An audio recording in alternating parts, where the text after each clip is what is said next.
অনন্ত জীবনের গান গাই। সংস্কৃতি ছাড়া রাজনীতি কল্পনা করা যায়। এখন আমাদের এই জন্যই আমি বারবার একটা কথা বলি যে আমাদের সংস্কৃতির দিকে নজর দিতে হবে। এই যে দীর্ঘ সময় একটা সংস্কৃতি আমাদের মধ্যে তৈরি হয়েছে, সেটা হচ্ছে বাঙালি সংস্কৃতি। এই সংস্কৃতির উপর ভিত্তি করে যে রাজনীতিটা তৈরি করা হয়েছে সেটা হলো বাঙালি জাতীয়তাবাদ। এখন প্রশ্ন হইল, আমরা তো বাঙালি, তাহলে আমাদের বাঙালি সংস্কৃতি বা বাঙালি জাতীয়তাবাদ এটাই তো সঠিক, এরকম অনেকেই ভাবতে পারে। কিন্তু এই যে বাঙালি সংস্কৃতি যেটা নির্মাণ করা হয়েছে, এর মধ্যে একটা শুভঙ্করের ফাঁক আছে। এই ফাঁকটা আমরা অনেকেই ধরতে পারি। ধরেন এই বাঙালি জাতিসত্তা, এই জাতিসত্তা বিষয়ে আসলে আমাদের চিন্তা করতে হবে। এই জাতিসত্তাটা আসলে কখন গঠিত হয়েছে? এটা কি 52 ভাষা আন্দোলনের মধ্য দিয়ে গঠিত হয়েছে, নাকি আরো আগেই বাঙালি জাতিসত্তা গঠিত হয়েছে? এই বিষয়টা আমাদেরকে বুঝতে হবে। এই জন্য আমাদেরকে আসলে 1000 বছর আগেই ফিরে যেতে হবে। 1000 বছর আগে ফিরে গেলে আমরা দেখতে পাই যে যারা ওই যে বাংলা ভাষায় কথা বলতো তারা ছিল ছোট লোক এবং ভ্রষ্ট। মূল ভাষার ভ্রষ্ট রূপই হইল বাংলা ভাষা। এটা নির্মাণ হয়েছে তখন যখন এই অঞ্চলে মুসলমানরা আসছে শাসন করতে। আসার পরে তারা যখন দেখলো যে তারা আর ফেরত যাবে না, অর্থাৎ তারা উপনিবেশ স্থাপন করেনি, তারা এখানেই থাকবে, সুতরাং এই দেশের জনজাতির সাথে, এই ভূখণ্ডের জনজাতির সাথে তার মিশে চলতে হবে। মিশে চলতে গিয়ে তারা এই বাংলা ভাষাটাকে রপ্ত করলো। বাংলা ভাষার যে মানুষ আছে বা বাংলা ভাষাভাষী যে মানুষ আছে বা বাংলা ভূখণ্ডের যে জনগণ আছে, সেই জনগণের সংস্কৃতিকে তারা গ্রহণ করলো, এই ভাষাকে তারা গ্রহণ করলো, এই ভাষার সমৃদ্ধির জন্য তারা কাজ করলো। তারা নিজেরা অন্য ভাষায় তাদের দাপ্তরিক কাজকর্ম চালাইলেও সাহিত্য এবং সংস্কৃতিতে তারা অবদান রাখতে গিয়ে যে বিপ্লবাত্মক যে ঘটনাটা ঘটছে সেটা হইল যে যেখানে যে সংস্কৃত ছাড়া অন্য কোনো ভাষায় ধর্মচর্চা করা যাইতো না বা রামায়ণ মহাভারত পড়া যাইতো না, সেখানে রামায়ণ মহাভারত অনুবাদ হয়ে গেল বাংলা ভাষায়। এটা একটা যুগান্তকারী ঘটনা। এর আগে রামায়ণ মহাভারত যে রচনা জয়দেব, তিনি যে রামায়ণ মহাভারত রচনা করেছিলেন সেটা কিন্তু সংস্কৃত ভাষায়, বাংলা ভাষায় না। এটা 14শ শতকে বাংলা ভাষায় সেটা এসেছে। আবার সাহিত্যের মধ্যে যে প্রেম কাহিনী আছে, এই প্রেম কাহিনীগুলিও ওই মুসলিম শাসনামলেই তৈরি হয়েছে। আমাদের যে ময়মনসিংহ গীতিকা আছে সেটাও তৈরি হয়েছে ওই মুসলিম শাসনামলে, চর্যাপদ পরবর্তী যুগে। ঠিক এই সময়টার মধ্যে শ্রী চৈতন্যের আবির্ভাব ঘটেছে।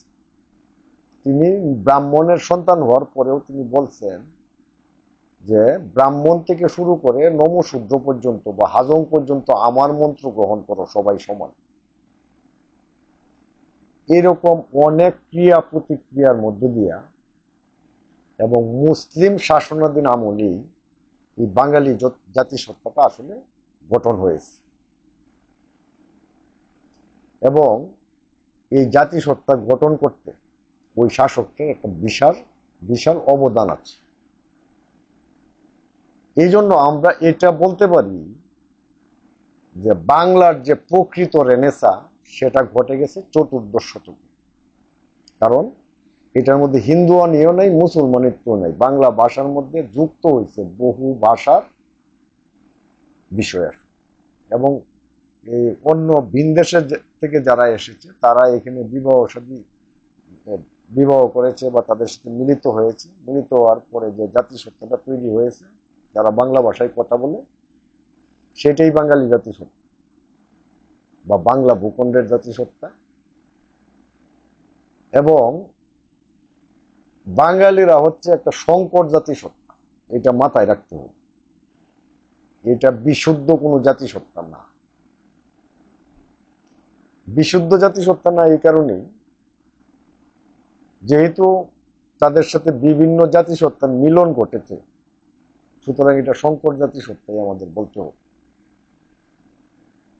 এখন আমরা বাঙালি সংস্কৃতির নামে যে বিষয়টা এতদিন এস্টাবলিশ করে আসছি সেটা আগে বুঝতে হবে। সেখানে এস্টাবলিশ করে আসছি যে ওই যে ব্রাহ্মণ্যবাদী যে সংস্কৃতি এবং ব্রাহ্মণ্যবাদী ধর্মীয় যে আচার, সেই আচারটাকেই আমরা চাপিয়ে দিয়েছি বাঙালিদের উপর।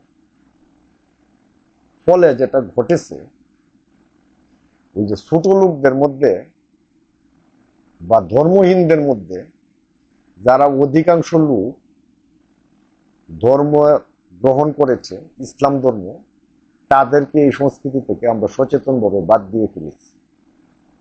এখানেই শুভঙ্করের ফাঁকি। এই ফাঁকির কারণে আজকে দেখেন যে একটা মানুষ যখন নামাজ, রোজা, টুপি, দাড়ি এগুলি পড়লেই তাহলে তাকে প্রতিক্রিয়াশীল বলা হচ্ছে। আবার যখন তারা এগুলি কিছুই করবে না, ওই ব্রাহ্মণ্যবাদী চিন্তা চৈতন্য লালন করবে, তখন তাদেরকে বলা হচ্ছে প্রগতিশীল। এই জন্যই তারা যে সাংস্কৃতিক বয়ানটা তৈরি করেছে বাঙালি, এই বয়ানটার মধ্যে একটা ফাঁক আছে এবং এটা ভুল প্রমাণিত হয়েছে। যে কারণে পরবর্তীতে যখন বলা হইল যে সবাই বাংলাদেশের নাগরিক, জাতি, ধর্ম, বর্ণ নির্বিশেষে, এটা মানুষ গ্রহণ করল, এটা আরেকটা জাতিবাদী চরিত্র দাঁড়াইল এই রাষ্ট্রের।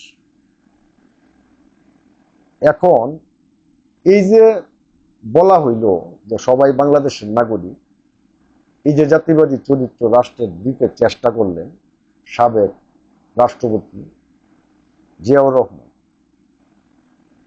তিনি এটা চেষ্টা করার পরে খুব বেশি দিন সময় তিনি পান নাই। একটি সামরিক অভ্যুত্থানের মাধ্যমে তিনি শহীদ হন। ফলে ওই যে একই দেশের দুইটা জাতিবাদী সংস্কৃতি গড়ে উঠে, একটা গড়ে উঠতে পারে নাই, আর একটা দীর্ঘ সময় যাব একটা শ্রেণীর বয়ানে চলছে। এই যে সংখ্যাগরিষ্ঠ মানুষের সংস্কৃতিকে তারা গ্রহণ করলো না, তারা অবদমিত হইল। সংখ্যাগরিষ্ঠ লোকজন অবদমিত হওয়ার পরে যে ঘটনাটা ঘটলো সেটা হচ্ছে তারা ক্রুয়েল হয়ে গেল এবং তারা নিজেরা আলাদাভাবে আরেকটা সংস্কৃতি গড়ে তুলতে চেষ্টা করল। তাহলে যে দুইটা সংস্কৃতি বেড়ে উঠেছে প্যারালালি, একটা আরেকটাকে কাউন্টার দিচ্ছে, সেটা কোনোটাই সামগ্রিক হচ্ছে না। সামগ্রিক যেহেতু হচ্ছে না, এই জন্য আমাদের জাতি গঠন হয় নাই, আমাদের রাষ্ট্র গঠন হয় নাই। এটাই আমাদের সমস্যা। এই জন্যই আমাদের এই কর্তৃত্ববাদ আমাদের উপর চেপে বসে। আপনারা বলেন যে ধর্মনিরপেক্ষ, ধর্মনিরপেক্ষ আবার কি? বাংলাদেশের বাস্তবতা হচ্ছে ধর্ম আছে, তাহলে ধর্মনিরপেক্ষ বলতে আপনি এটা কিভাবে কায়েম করবেন? আপনাকে বলতে হবে ধর্মীয় সাম্য। আপনাকে কেন ধর্মীয় সাম্য বলতে হবে? সকল ধর্ম নিজ নিজ ধর্মের লোকেরা নিজ নিজ ধর্ম পালন করবে এবং এতে কেউ বাধা প্রদান করবে না। এটা হচ্ছে ধর্মীয় সাম্য। আর ধর্ম নিরপেক্ষ, সেকুলার, ধর্মহীন, আমরা তো ভাই ধর্মহীন সমাজ ব্যবস্থায় নাই। আমাদের প্রত্যেকেরই ধর্ম আছে। তাহলে অমুক যদি তার ধর্ম পালন করতে বাধা না হয়, তাহলে মুসলিমরা ধর্ম পালন করলেই সে প্রতিক্রিয়াশীল হয়ে যাবে। এটা ঠিক না। অথচ এই মুসলমানরাই বাঙালিদেরকে ন্যায্যতা দিয়েছে। এই মুসলমানরাই মুসলিম শাসন আমলেই বাঙালি জাতিসত্তা গঠন হয়েছে। এই মুসলিম শাসন আমলেই ন্যায় এবং সাম্যের ধারণা মানুষের মনে এসেছে। এর আরো অনেক পরে প্রগতিশীলতা, কমিউনিস্ট পার্টি, এই বিষয়গুলি এসেছে। আপনারা ইতিহাস ঘাটাঘাটি করলে তাই পাবেন।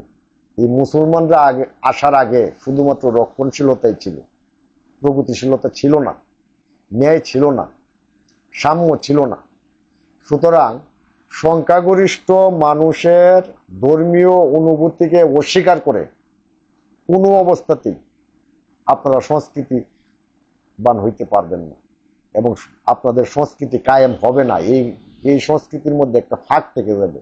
এটাকে গ্রহণ করুন এবং ধর্মীয় সাম্য প্রতিষ্ঠার লক্ষ্যে মজলুমের পক্ষে, জালেমের বিরুদ্ধে যে কোনো ধরনের পদক্ষেপ নেওয়ার পথে অগ্রসর হন এবং তাতেই মঙ্গল হবে এবং আমরা একটা রাষ্ট্র সুন্দরভাবে আমাদের রাষ্ট্রটাকে গঠন করতে পারব।